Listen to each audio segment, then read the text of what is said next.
রাধে রাধে।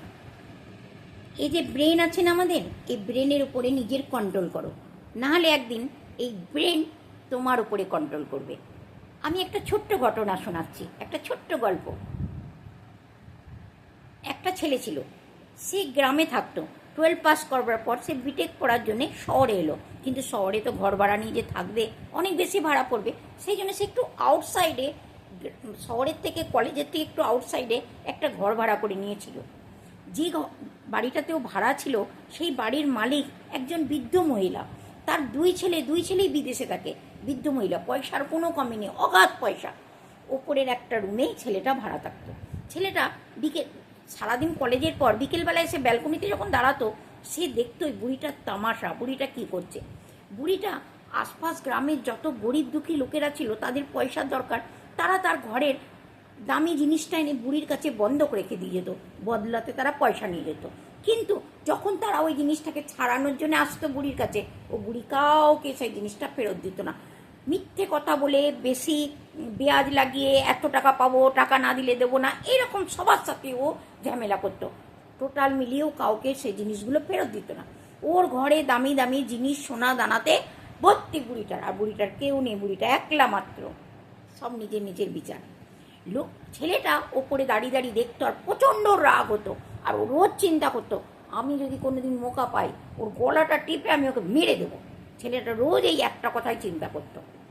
একদিন হঠাৎ এক মাসে ছেলেটার বাড়ির থেকে পয়সা এলো না। এবার পয়সা না আসাতে ছেলেটা তো বড় বিপদে পড়ে গেল। সেই সময়তে তো এটা অনেক পুরনো কথা, সেই সময়তে এত তো ফোন টোন ছিল না। ছেলেটা বড় বিপদে পড়ে গেল, কি করবে? বুড়িকে ভাড়া না দিলে তো বুড়ি তো চিৎকার চেঁচামেচি করবে। ছেলেটা তখন চিন্তা করলো। তারপরে ছেলেটা কোনো রকমে কলেজের ফোন থেকে যেভাবে ও বাড়িতে কন্ট্যাক্ট করলো, তখন সে জানতে পারলো যে তার বাবার হার্টের অপারেশন হয়েছে, তার বাবা হসপিটালে ভর্তি, সেই জন্য তাকে পয়সা পাঠাতে পারেনি বাড়ির থেকে। ও তখন বাড়ি যাওয়ার জন্য ছটফট করতে শুরু করলো, বাড়ি যাবে, পয়সা কোথায়? ও তখন নিজের রিস্ট ওয়াচটাকে ওই বুড়িটার কাছে গিয়ে বন্ধক দিয়ে দিল, দিয়ে বললে, এই রিস্ট ওয়াচটা রাখো, আমাকে কিছু পয়সা দাও, আমার বাবা অসুস্থ, আমি বাড়ি যাবো, ওখান থেকে গিয়ে আমি পয়সা নিয়ে আসবো। বুড়ি বলল ঠিক আছে। বুড়ি রিস্ট ওয়াচটা নিয়ে সোফায় বসেছিল, জানলার পর্দা সরিয়ে দিয়ে সানলাইটে দেখছে, পর্দা সরিয়ে দিয়ে ঘড়িটা চলছে কি না, ঘড়িটা ঠিক আছে কি না, ঘুরিয়ে ফিরিয়ে ঘড়িটাকে দেখছে। ছেলেটা প্রচণ্ড রেগে গেল, আমার এত সুন্দর ঘড়িটা আমি ওকে দিলাম। ছেলেটা রেগে গিয়ে বুড়িটার গলাটা টিপে ধরলো, কিন্তু ছেলেটা নিজেও জানে না যে সে কতটা দাবাচ্ছে, কি হয়েছে। ছেলেটা হাতে করে টিপে দাবিয়ে রেখে দিয়েছে গলাটাকে।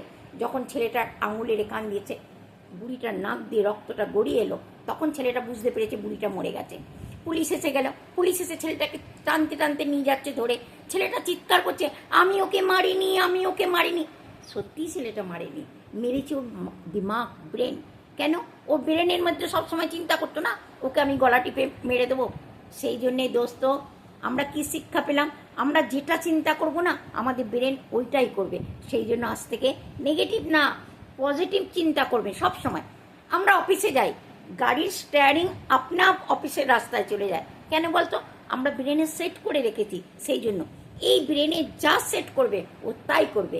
এই জন্য আজ থেকে নেগেটিভ না, পজিটিভ সেট করো।